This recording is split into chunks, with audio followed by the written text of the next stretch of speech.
और हेमंत खंडेलवाल के नए भारतीय जनता पार्टी प्रदेश अध्यक्ष के रूप में औपचारिक ऐलान के पहले कई वरिष्ठ भारतीय जनता पार्टी के नेता प्रदेश कार्यालय पहुंचे हैं। उनसे खास बातचीत की है हमारे सहयोगी ने। सुनवाते हैं आपको क्या कुछ कहा उन्होंने।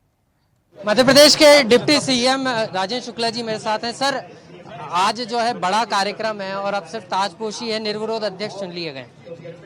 बिल्कुल सही कह रहे हैं आप। घोषणा भी अभी थोड़ी देर बाद घोषणा भी हो जाएगी। हेमंत खंडेलवाल जी प्रदेश अध्यक्ष बन रहे हैं।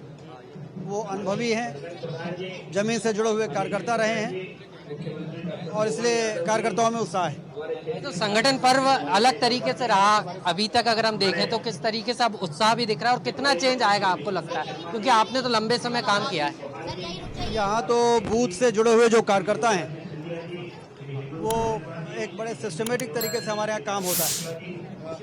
तो एक सिस्टमेटिक तरीके से जो काम होता है, ये बात जो है मध्य प्रदेश के उप मुख्यमंत्री राजेंद्र शुक्ल ने कही है और सीधे तौर पर ऐलान होना बाकी है।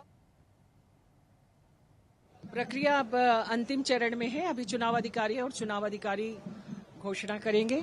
नामांकन पत्रों की कल जांच हो गई है और नामांकन पत्रों की जांच के बाद में बाकी जो प्रक्रिया है, अब प्रक्रिया पार्टी अलग है। हमारे यहाँ संगठन पर्व मनाया गया। हमने पहले सदस्य बनाए, सक्रिय सदस्य बनाए, मंडल अध्यक्ष का चुनाव हुआ, फिर जिला अध्यक्ष का हुआ और आज प्रदेश अध्यक्ष का चुनाव हो रहा है।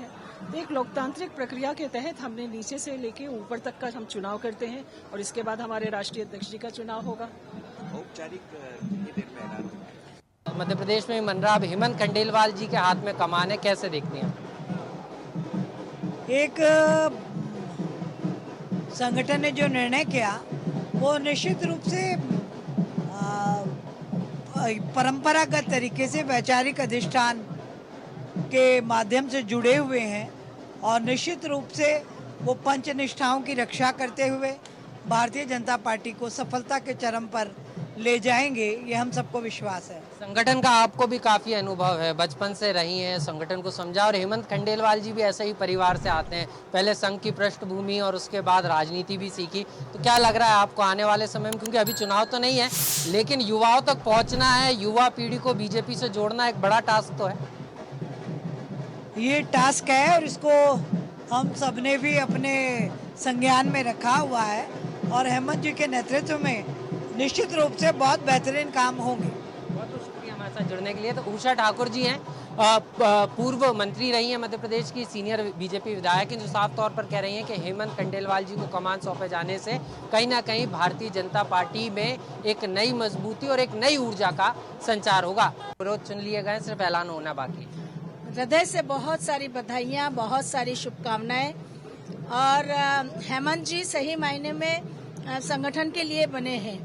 जिस कुशलता के साथ उन्होंने हर दायित्व का निर्वहन किया है, सबको उम्मीद है कि इस दायित्व का निर्वहन भी वो बहुत कुशलता से करेंगे। उनके यशस्वी कार्यकाल की हृदय से बहुत शुभकामनाएं देते हैं। बाबूजी मुख्यमंत्री हुआ करते थे, गृह मंत्री हुआ करते थे, तो मिलना जुलना भी हुआ करता था। और आपको क्या लगता है, क्योंकि संगठन की काफी बारीकियां उन्हें पता है, संघ की पृष्ठभूमि से आते हैं। कहा ना कि वो संगठन के लिए ही बने हैं और इसलिए वो एक कुशल संगठक के रूप में प्रदेश अध्यक्ष की जिम्मेदारी का निर्वहन करेंगे।